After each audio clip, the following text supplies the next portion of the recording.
get that. I get it. We're together on that one. So if you're watching this live on our social media, make sure that you share. I like. We love you. Share and like and comment. We're recording next week. We're ahead. All right. Remember, I have to switch after I play the open. I have to switch to the other thing to record it, and then at the same to end. So just give me like 2 seconds, and when I go like this, you can start talking. Okay? All right. Okay. 1, 2, 3.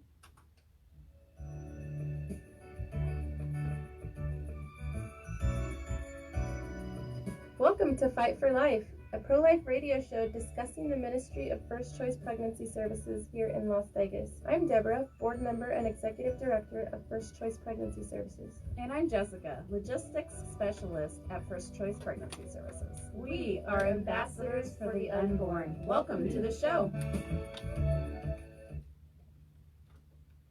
Hello, friends. Thanks for joining us today. This is Deb and Jess. We are your ambassadors on behalf of the babies, here to share real-life stories and insights to the fight for the unborn. We have other ambassadors here with us today. We have Mason and we have Tim. Mason is straight out of jail. And we are pre-recording today.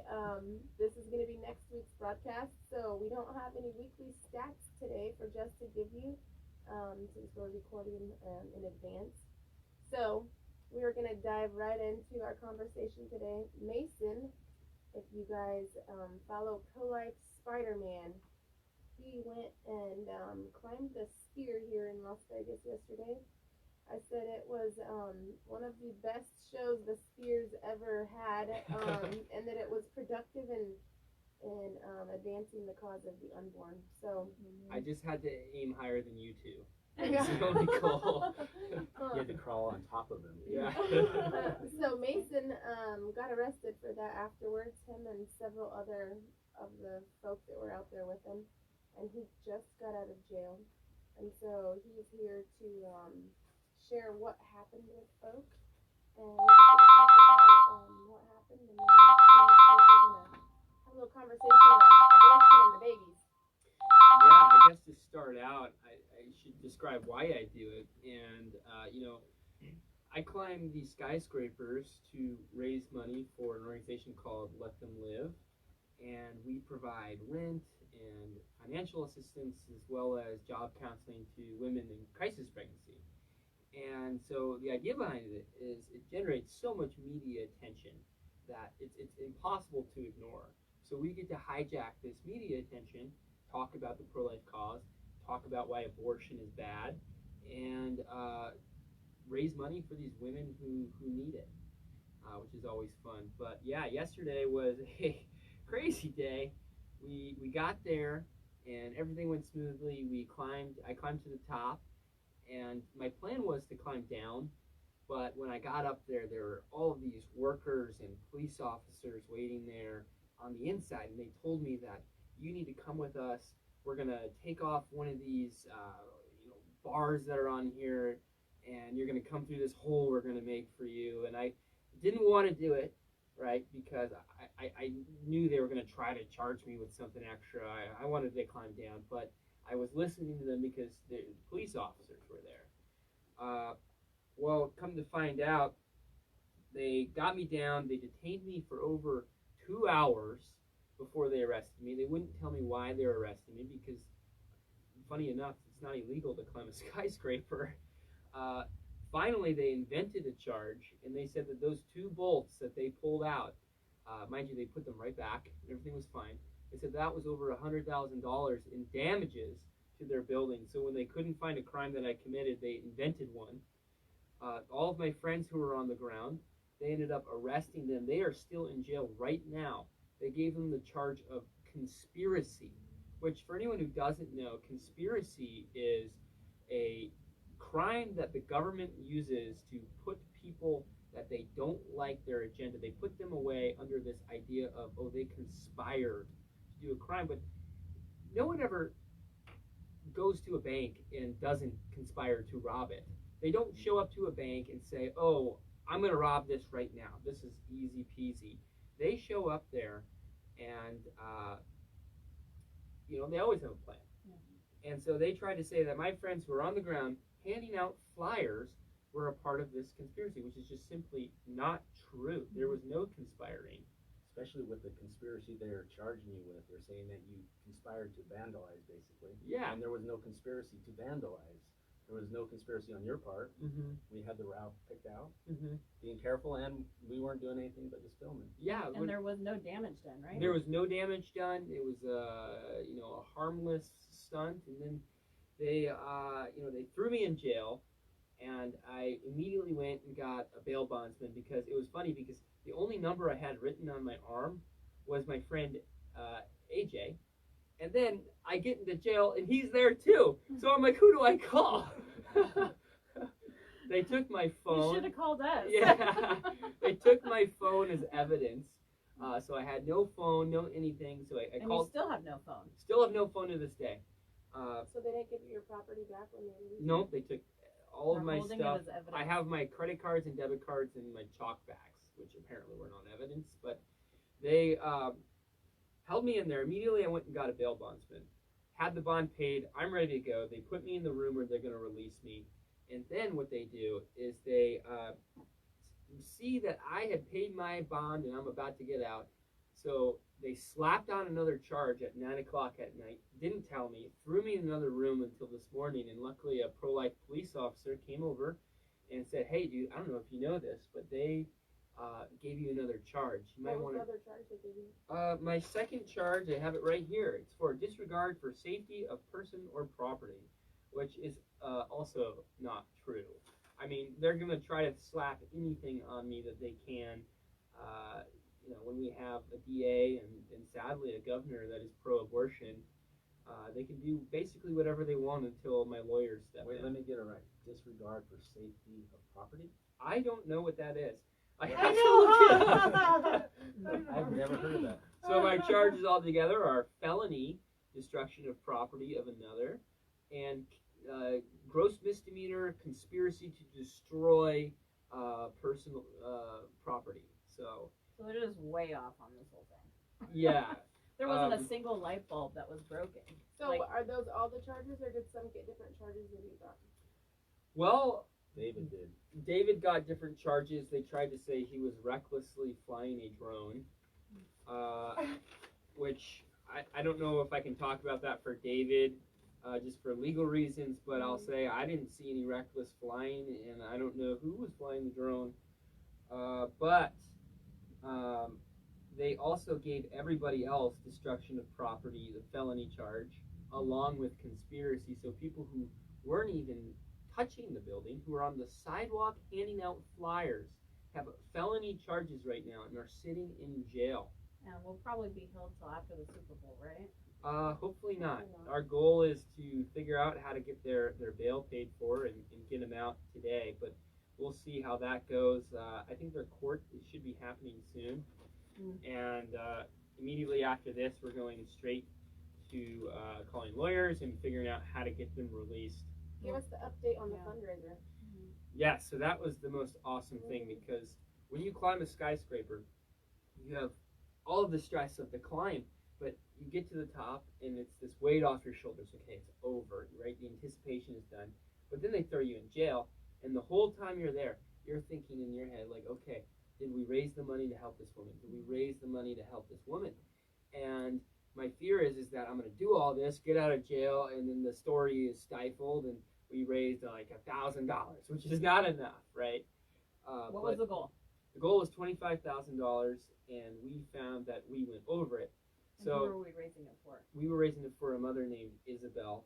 She was 11 weeks pregnant and homeless, and so we're getting her an apartment. We're giving her job counseling so that she can either, get her feet together and to help take care of this baby, or put this baby up for adoption and be in a better place when she's done. So awesome. So when is her abortion scheduled? Ooh, That was February 11th. February 11th. So, yeah, and that's one of the things I think about when I'm in jail too. When you start to kind of panic and you're tired and you smell like jail, which jail has an interesting smell, and I was trying to figure out what it was. It is in fact pee. Among other things. Just Yeah. like the elementary playground. Yeah. This is quite a different climb than you've ever climbed, right? And it was a little different, you know, like the actual climb itself wasn't that hard. The only hard part of it is right in the beginning because it is in the shape of a ball. If you think about the way a sphere is, right, from the bottom you're climbing on this overhung structure, and so a lot of pressure is on your hands. But for me, honestly, like I do so much training that it was a walk in the park. And as soon as you get up to where it's dead vertical and then it starts to become less than dead vertical, you know, you're on your feet. I wasn't worried about the climb for 1 second, but it was cool to climb a Vegas. So let's just ask you Classic. this question, because we're wondering the climb. If there's a big LED screen, that you're climbing on. The light's shining in your face. Yeah. No? Yes? You had the sunglasses on. Yeah, so when I went to scope it out, I was a little worried that I was going to have an epileptic seizure while I was climbing. So, Did your eyeballs get sunburned? oh, I wore a pair of Ray-Bans just to Okay. make sure that didn't happen. But Hey, peop- Ray-Ban, you should sponsor his climb. yeah, Good idea. yeah, people were probably wondering why I had them on. It looked goofy with the GoPro and everything. I hate wearing the GoPros on your head. You feel like a YouTuber, and that's not what I want to be. Yeah. But you know, it is what it is. If I have to look goofy to save a baby, I gotta look goofy to save a baby. So So all the climbs you've done, have each of the climbs been successful in the mother choosing life for her baby when you climb? yeah, so let them live. I was saying earlier, we're different than First Choice, but we're both very, very important because First Choice is able to reach a very wide range of women. They're in the perfect location for it. And, you know, what we try to do at Let Them Live is take the hardest of the hard. And there's some women that come to us who don't get all the way through our triaging process, and we'll refer them to places like First Choice, so they're very important. Our women, because we provide so much money, we have a 90% success rate. 10% do end up going through with it, and usually the money we have for them, we will give to another woman, but we still provide post-abortion counseling for them, try to help them out as much as we can, because I think there is grace for everyone, and as soon as we repent of our sins, we can be forgiven. But yeah. So I'm very thankful that none of the women I've climbed for have gone through with an abortion, because man, would I be mad. Like, I just did all that for you, and you're, yeah. This one was a little less scary watching. I know it had the shape to it, but I was like, at least it's not like 100 feet up there where you have nothing. I was showing some of my brothers were in town last night, and so they were like, what?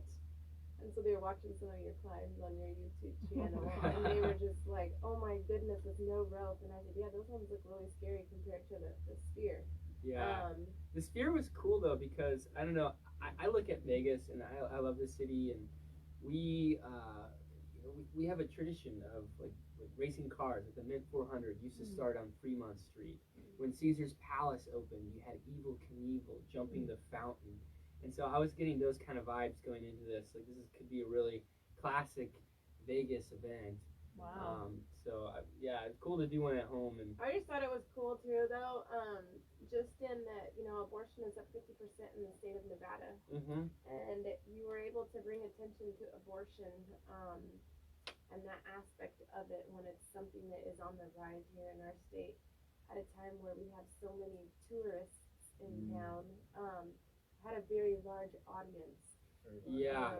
I think that's part of the reason why they slapped so many charges on it, was to make an example out of people who are, you know, quote unquote causing trouble during the Super Bowl. When I climbed the Chase Tower in Phoenix, I had planned it for a month and bought the hotel rooms and planned to climb out. That was right before the Super Bowl. I actually had no idea the Super Bowl was happening in Phoenix, and it just worked out perfect that it blew it up into the news. And so I thought it would be a a good idea to kind of recreate this climb around the Super Bowl when all the eyes are on Las Vegas. I mean, you're definitely all over our news right now. And as a matter of fact, one of our volunteers just got finished texting me at least 5 news articles that were published since yesterday. So that's you're awesome. definitely making waves. Amen. Tim, what do you have to say as his friend, having stood by and watched all of this? And you had some, actually, you guys should probably start with what happened the day before you climbed. You guys were standing down outside of First Choice. Oh, we were standing outside in front of First Choice. Yeah, I've heard of First Choice. He's told me about it because I live in California, and he's always telling me this is the best place on the planet that does great work. And just describing it was kind of hard for my mind to grab it until I was there.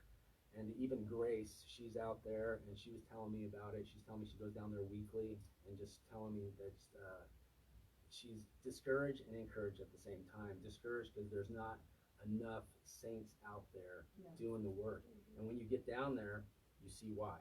Because there's this big parking lot that just funnels all the way down to this abortion clinic and it goes by your place, First Choice, a pregnancy center that's trying to help babies, which is awesome. And then you have 2 churches there, one that's a Seventh-day Advent and another one that's a Spanish-speaking church. And then you have a porn film industry, is that right? Right before you go into the gates of hell where you can sacrifice a child. And my mind was blown just watching these people race down. Sometimes they were racing, and you guys are strategic, very strategic of having victim imagery and signs like pleading, so women and men can see these signs before they enter into the gates of hell to sacrifice their child. And so when I got there in the saints, there was few of you, because you were there, and they were crying out to these women and these men and challenging the men and challenging the women before they took their daughter or son to this altar of Molech. And I really saw it that way. It was like all of a sudden the spiritual realm just opened up to me in a weird way, because there's a spiritual heaviness there that I don't think I've really experienced like that. You know what I mean? And it was definitely unique. And so we only planned to be there for an hour. I think we stayed there a few hours, didn't we? So I came in a couple hours after you guys left, and they handed me the image of that baby. Oh, You guys want to tell the story? Yeah. So when we got there, there was a woman that came out and said that you guys weren't there at first. Nobody was there. But when she came out, she saw everybody gathered, and she was already kind of hesitant about murdering her baby that morning. But when she saw us, she was encouraged not to do it, and she decided, I'm not doing it. I was already kind of convicted, and she came out and she boldly told us, you guys changed my mind. Thank you for being here. So awesome. And we were all just like, what? And everybody that was there, that's there every week, was telling us, this doesn't happen every day. This doesn't happen every day. And we were survivors. Survivors came from California to be here for Mason and to come down to First Choice. We were like, what's going on? It's raining. The rain was like the grace of God raining on the just and the unjust at that moment. And I was blown away. She came out, she talked to us, and we encouraged her to go down to First Choice and get an ultrasound. And so she went down there, she got some counseling, she got an ultrasound, and when we were in front of First Choice, getting ready to leave, she came out with the picture of the baby in the womb, and she showed it to us. And it was 16 weeks? Yeah, 4 months. A 4-month baby. Boy, right? Baby boy. Yeah. And you can see the nose. Yeah, it's like you can see the outline, and it's like, and she was just smiling at us, and she kept thanking us for being there. She left happy, and that was such an amazing thing to see that baby. And you know, I felt convicted, honestly, because I do a lot of stuff on the road. I was gone. I was only home 4 days from April till November, and when I'm home, I was feeling burnt out. But going there that morning, I realized, like, I need to be out in front of First Choice more and in front of this abortion clinic. Well, you're welcome to come down there for sure, and I do have a little update for that story if you'd like to hear it. Yes, please share. Please share. We're waiting. I know my team's waiting to hear more about. So this young woman's name is Desi, and she came by the next day, and I happened to be at my desk, and I looked up and I see this beautiful angelic face staring at me through the window. And I popped up so excited, and I just ran out to go give her a hug and greet her. And she's like, oh, my advocate told me that I could come back for diapers.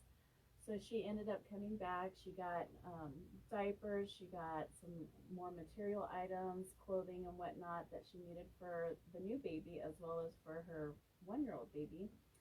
And she's willing to share her story, and she wants to be able, she's just so incredibly grateful that you guys were out there and for our resources. Like she was just beaming with the joy of what you guys did. So she thanks you for that. Yeah. That was great, and we got to pray with her, which was neat. She came up, and I guess you're very hesitant, like not to overwhelm her with that many people, and she actually accepted the prayer. That was Amen. Yeah, that's I amazing. just said to Jess, I said, you know what? That was just another reminder of God, of His goodness and His faithfulness and His encouragement, and persevering. Because I grew up on the sidewalk with my dad doing that every weekend, and you don't oftentimes stand out in front and see somebody turn away and then have them come show you an ultrasound of their baby afterwards. I was like, wow, that's incredible.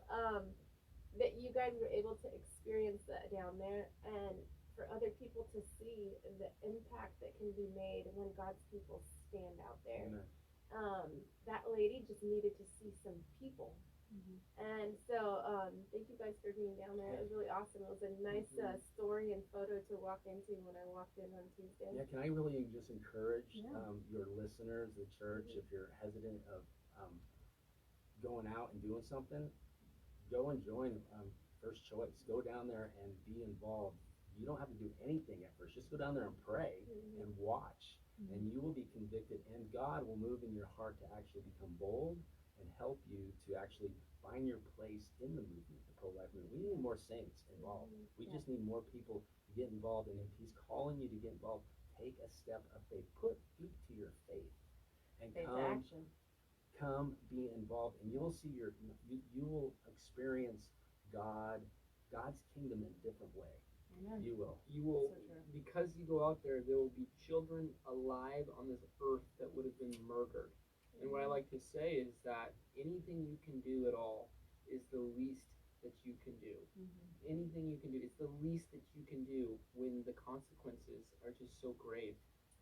I do want to give some more feedback. Some of the rest of the group that was with you, there were some beautiful young ladies that were helping to direct traffic right into the center, because like you said, you go down that dead-end road and it funnels right into the abortion clinic. But just their presence being there and redirecting the patients that are going to the abortion clinic but into First Choice instead, we saw a huge increase in how many women thought they were at the abortion clinic just by being present. Typically, it's 2 to 3 women on average a day that come into our clinic thinking that we are the abortion center. First Choice needs valet parkers. Free valet. We had 7 ladies on that day when you guys were out there. It made a huge difference. So, numbers speak volumes. Hey Mason, I have a question for you because my brothers were asking me this last night. Why does he do this? Is there a different way to do this without being dangerous and climbing towers? Well, I'm sure there's lots of things you can do, and I don't want anyone to try to repeat it. I've been training for a long time to do this, but it's giving me this gigantic platform to share the gospel and to save children. And so, again, like it's really the least I can do. And yeah, it's dangerous. My life is at risk. But it's like what Paul said in Philippians. He said, to live is Christ, but to die is gain. So if my life's bought and paid for, then again, like this is the least that I can do if it's going to save a baby. And can you just briefly, before our show closes out, tell everybody how you became so pro-life? I became pro-life because I saw pictures of aborted babies from the Justice for the Five. This baby, she sat in a Ziploc container with a smashed skull and one eye open. And I just looked at this photo and I felt as though if I didn't do something, that my salvation was in jeopardy. I felt like, what kind of man am I if I see this and I don't do something about it? Well, it's definitely sin if we don't follow through with something after we've been exposed to the truth and reality of what it is. So we Proverbs encourage you to 24. put your faith in action today. Says rescue those who are being led to death. That's right. Amen. Any closing thoughts, Tim? Yeah, I just one thing that I observed at First Choice is you guys don't compromise with even the gospel. You guys preach, and you call out saying, "Hey, this is a sinful act. You can make a different choice right now of repenting and believing the gospel." I appreciate that about Pregnancy Center. I haven't seen that before at a pregnancy Yeah, center. we tried to live boldly for Christ, sharing truth with love, and leaving the outcomes to God. Thank you guys. You have a quick message for Isabel. Oh, Isabel, thank you for choosing life. Whatever you need, we're here to help. That's so awesome. Well, this was a special program that we were able to record with you guys today. Mason, thanks for coming straight out of jail in here and recording this with us. Tim, it was a pleasure meeting you and Awesome. having you in here. We look forward to working with you more. Yes. And keep working for Jesus and saving those babies, guys. Amen. Amen. Thank you all for joining us today. God bless you. Cool. Do you want to finish saying anything to our people up here? Goodbye, people. Bye, people. They said it was pretty. Pastor Andy said the audio was pretty quiet, so we might have to grab it off their website instead. I love Pastor Andy. He's cool. He was